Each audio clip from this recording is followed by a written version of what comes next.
Robert Carlyle's character Don fucks his wife over twice.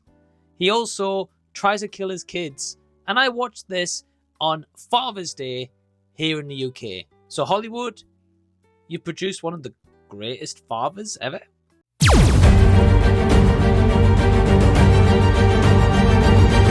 Hey everyone, what's going on? Welcome to the channel. Thank you so much for checking out my review of 28 Weeks Later. This is a first time watch and I'm watching this in preparation for 28 Years Later. At the helm of directing 28 Weeks Later, we've got Juan Carlos Fresnadillo, starring Robert Carlyle, Rosie Byrne, Imogen Poots, Macintosh Muggleton and Jeremy Renner. This time around, 28 Weeks Later follows up the events of 28 Days Later. The virus is now being contained. However, once there's an outbreak of the virus once again, it's up to our group of ragtag survivors to try survive the virus and the zombie apocalypse once again. Now, what I will say is this. There's elements of 28 Weeks Later that I really enjoyed compared to 28 Days Later, but there's also some elements that I wasn't huge of and I prefer in 28 Days Later. So let's go into the positives right away. Robert Carlyle, awesome character.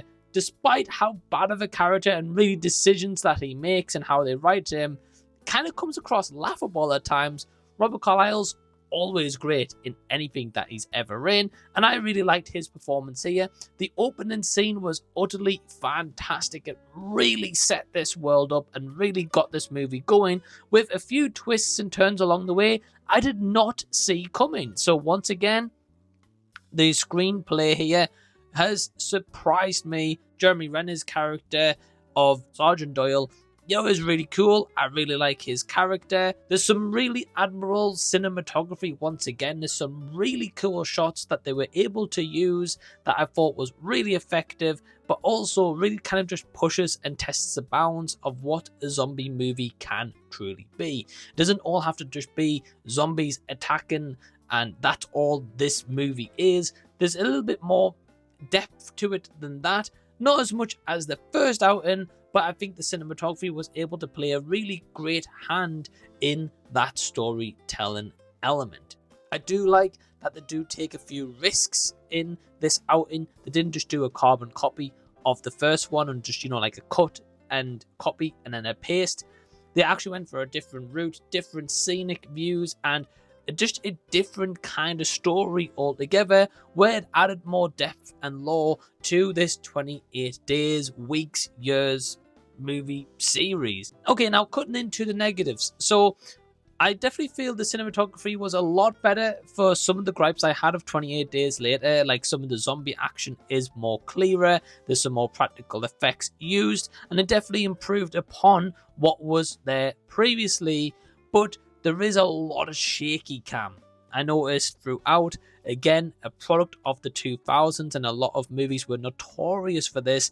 28 Weeks Later falls victim to that, but some of the shaky cam, and especially kind of like an ending post shot kind of teasing a future world, and even throughout, I was like, it's a little bit disorientating, and it kind of takes away from the feel and vibe and this seclusion that you ultimately want to give the audience in this claustrophobic world of you can't really step out of your bubble, because if you do, you're pretty much in trouble. Now, Macintosh Muggleton plays a character called Andy, and Imogen Poots plays Tammy, who are the son and daughter of Robert Carlyle's character Don.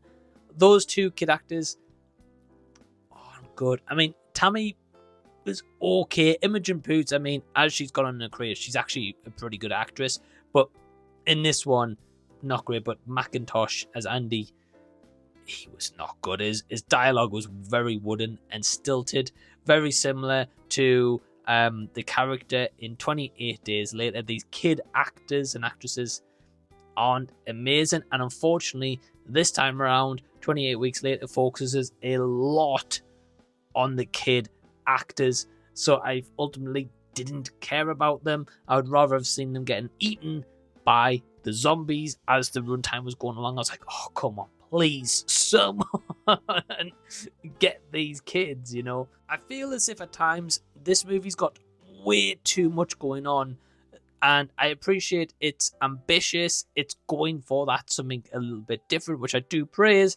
But there's too much going on. And in terms of too many characters that we get, I feel take away from what some character builder moments we could have genuinely had. I didn't really care for Rosie Ben's character. The main one I cared about was Jeremy Renner.